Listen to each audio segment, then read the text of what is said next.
আমার দুইটা মুড, যেটা করবো একদম বেশি করবো, যেটা করবো না করবোই না।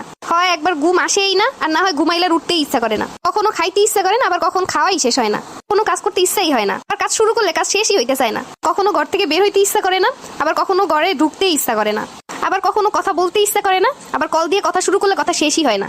কখনো মনে হয় আমি বেস্ট, আমার চিন্তা ভাবনাই ঠিকঠাক, আমি যা করি ওইটাই ঠিক। আবার কখনো মনে হয় আমি কত বোকা, মানুষ আমাকে কত ঠকাই গেল, আমি কিছুই বুঝলাম না। আমার মতো মাথা মোটার দুনিয়া একটাও নাই। কখনো আমার টেনশন করতে করতে ঘুমিয়ে আসে না, আবার কখনো টেনশনই হয় না, চিন্তা করি যা হয় হোক। যেই খাবারটা পছন্দ করি না সেটা ছুঁয়েও দেখি না, যেই খাবারটা পছন্দ করি খাইতে খাইতে যতক্ষণ না পর্যন্ত মুখে অরুচি আসে ততক্ষণ খাইতেই থাকি।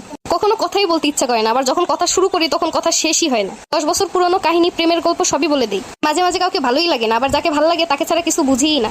মানুষের থাকে রূপের গরম, টাকার গরম, আর আমার হচ্ছে খালি মেজাজ গরম। আমারও এখন দুইটাই মুড, হয় কথা শুনে ভালো মতো চলবি, না হয় বিয়ে দিয়ে দিমু। মানুষের ছোট পোলা পাইলেও এমন করণ লাগে না। আউন রে পরন রে ঘুমান রে সবকিছু নিয়ে সারাক্ষণ চিল্লানো লাগে। আর হয়তো তুইলা দিলে এবার বাইচা যাইতাম।